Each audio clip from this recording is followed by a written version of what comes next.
तो भारत में कोरोना की दूसरी लहर का उफान थमता दिख रहा है, लेकिन तीसरी लहर का खतरा मंडरा भी रहा है। एक्सपर्ट लगातार ताकीद कर रहे हैं कि तीसरी लहर में बच्चे खतरे में आ सकते हैं।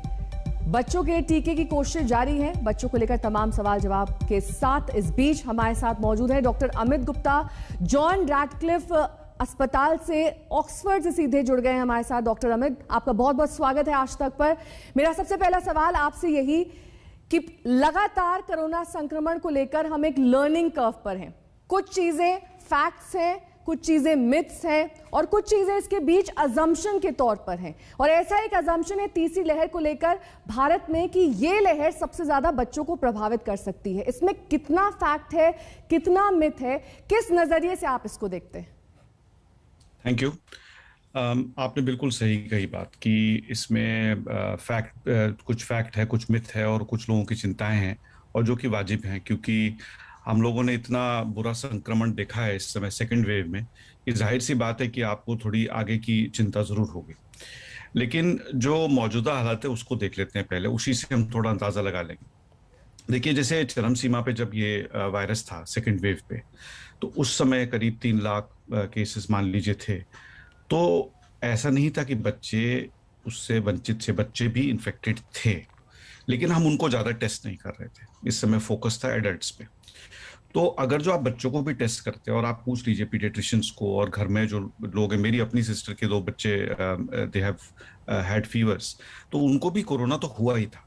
लेकिन उसमें से पूछना यह है कि कितने लोग असल में बीमार इतने पड़े कि उनको दवा की जरूरत पड़ी, या इतने कि उनको हॉस्पिटल में एडमिशन हुआ। तो उसका जवाब होगा कि बहुत ही कम। अगर जो आप भारत में भी देख लें और यूके, यूएसए, हर जगह देख लें, तो जो बच्चे हैं वो ज्यादातर स्पेयर्ड हैं। अब चाहे वो पहला वाला वेरिएंट हो, चाहे दूसरा हो, चाहे तीसरा हो, तीनों में एक चीज बड़ी कंसिस्टेंट है कि बच्चों पे संक्रमण बिल्कुल भारी नहीं पड़ रहा है। अगर जो हम मोर्टेलिटी देखें, मतलब डेथ का रेट, इट्स 0.01%, मतलब बहुत ही मिनिस्क्यूल है ऑफ द टोटल नंबर। तो तीसरी वेव क्या है? तीसरी वेव ये है कि आज हमने जो है वो जो रिस्ट्रिक्शंस है उनको खोल दिए। अगर जो हम खोलते हैं तो नंबर्स बढ़ेंगे, क्या हम उसको तीसरी वेव कहेंगे? हो सकता है कि थोड़े दिनों में जो है केसेस फिर बढ़ने शुरू हो जाएं, हम उसको तीसरी वेव का नाम दे सकते हैं। दूसरी चीज कि कोई नया ही वेरिएंट आ जाए। अब जो डेल्टा वेरिएंट है जिस भारत से जो निकला है, वो बदल के कुछ और हो जाए, तो फिर वो अलग तरीके से संक्रमण पैदा करेगा, उसको हम तीसरी वेव कहेंगे।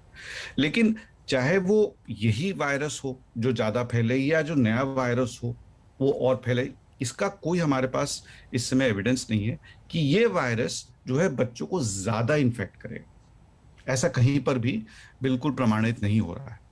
तो मेरी आपके चैनल से के माध्यम से एक जो मैसेज देना चाहूंगा पेरेंट्स को, जो इस प्रोग्राम को शायद देख रहे होंगे, कि आपके बच्चे अगर जो कोविड से इन्फेक्ट होते हैं तो उनका चांसेस कि वो अस्पताल में एडमिट हो और उनकी मौत हो जाए वो अभी भी बहुत ही कम है।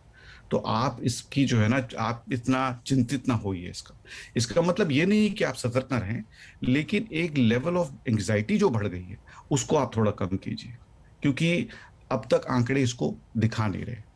अच्छा, एक दूसरी बात मैं कहूंगा, अगर जो चरम सीमा मतलब यानी कि इतने सारे केसेस थे, इसमें हमारे अस्पताल नहीं भरे, इसमें हमारे पीडियाट्रिक इंटेंसिव केयर यूनिट्स नहीं बढ़े, तो आने वाले वक्त पे जब वैक्सीनेशन बढ़ जाएगी, जब संक्रमण इसी वायरस का कम हो जाएगा, तो हम ये क्यों कहें कि बच्चे जो है अस्पतालों में ज्यादा एडमिटेड हो?